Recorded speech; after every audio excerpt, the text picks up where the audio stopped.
We're Team 14. My name is James Ashe III. My name is Castillo. I'm Kristopher Chung. And we are presenting to you New Horizons, the mission to Pluto and beyond.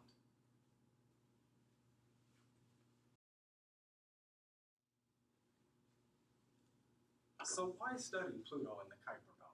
Well, for one, this will be the first mission to Pluto, which also makes it the first mission to a dual planet system, which Pluto and its largest moon, Charon, make up. In fact, this is a mission of many firsts, including completing the United States' first reconnaissance of every planet in our solar system. The chief goals of the New Horizons mission are to identify geological features of Pluto and Charon, create a layout of the planetary surfaces of Pluto and Charon, as well as identify the atmosphere of Pluto and its rate of escape. The New Horizons team is made up of many partners on the university, corporate, and government levels. On January 19th, 2006, New Horizons made its launch. It launched from Cape Canaveral, Florida at Kennedy Space Center and marked the fastest launch in history, with New Horizons leaving Earth at about 36,000 miles per hour. On its journey to Pluto, New Horizons passed by the planetary orbits of every planet in our solar system, as well as Earth's moon. In fact, it only took about 9 hours for New Horizons to reach Earth's moon, as opposed to the Apollo 11 crew, which took about 3 days.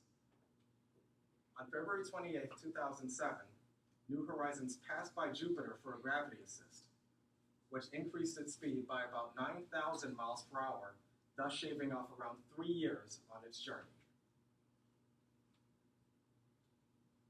Here we can see a diagram of the New Horizons trajectory from Earth to Pluto and its projected path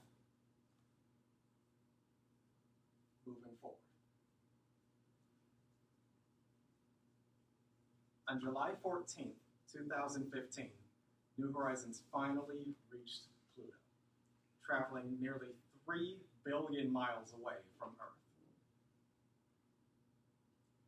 During its flyby of Pluto and its moons, the New Horizons spacecraft was tasked with taking images of the surfaces of Pluto, Charon, and the rest of its moons with its LORRI and Ralph instruments, as well as probing Pluto's atmosphere with the ALICE spectrometer and the REX, the radio science experiment. Here, we see its current path, beyond Pluto into the Kuiper Belt. This diagram is recent as of this past Sunday, January 31st, 2016. This January also marks the 10th year anniversary of New Horizons' launch, as well as the end of its Pluto encounter.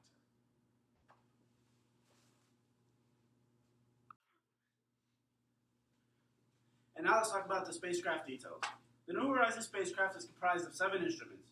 3 of them are optical, 2 of them are plasma, 1 of them is a radio receiver, and 1 of them is a dust collector. Here's a quick look at the New Horizons spacecraft in orbit. So the first component is ALICE. It is a sensitive ultraviolet imager spectrometer, and it was designed by Southwest Research Institute. Next, we have Ralph. Ralph is a multispectral visible imaging camera, and it was designed by NASA's Ball Aerospace Corporation and Southwest Research Institute. And it's used to make the map of the surface of Pluto. Next, we have LORRI. LORRI was designed by Johns Hopkins Physics Laboratory, and it's a panchromatic high magnification imager with a telescope. Now we have SWAP. SWAP is used to determine escape rates of atmospheric particles from Pluto. PEPSI was designed by Johns Hopkins Applied Science Department.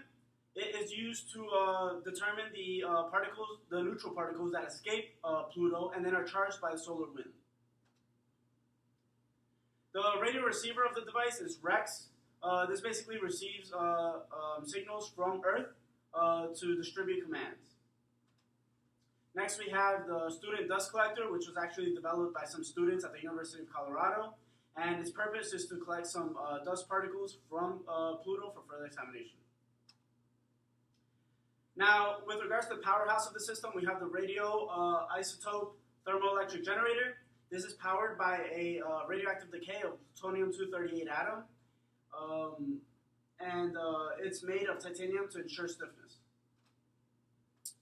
For the telecommunication system of the device, we have the command and data handling system. This is basically the brains of the spacecraft, and it's used to store and basically analyze data. Then we have the RF uplink card, which is used to receive data from Earth.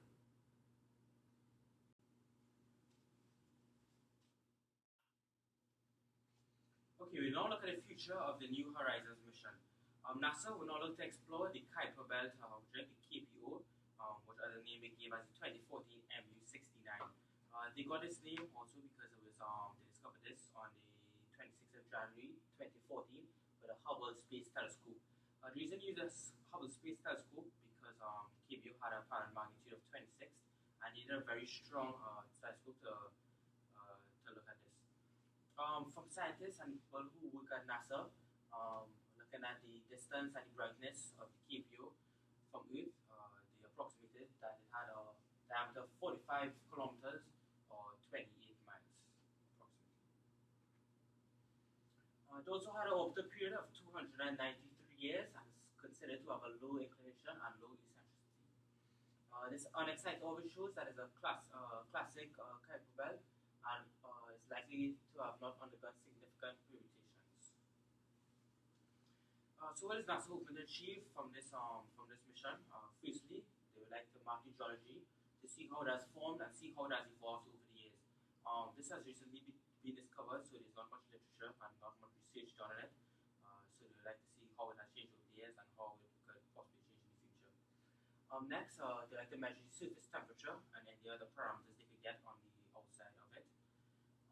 Also, mapping a 3D surface to learn how similar or how different it might be to Pluto or any of the other surrounding ones nearby. They'll also have to search for any signs of activity like cloud covering, cloud-like coma. Searching for satellites or rings to look at like any activity or looks on this or anything of that kind. And lastly, to measuring its mass of the KBO. This is the image here showing the 2014 MU69 in relation to Pluto and Earth and the other ones around it.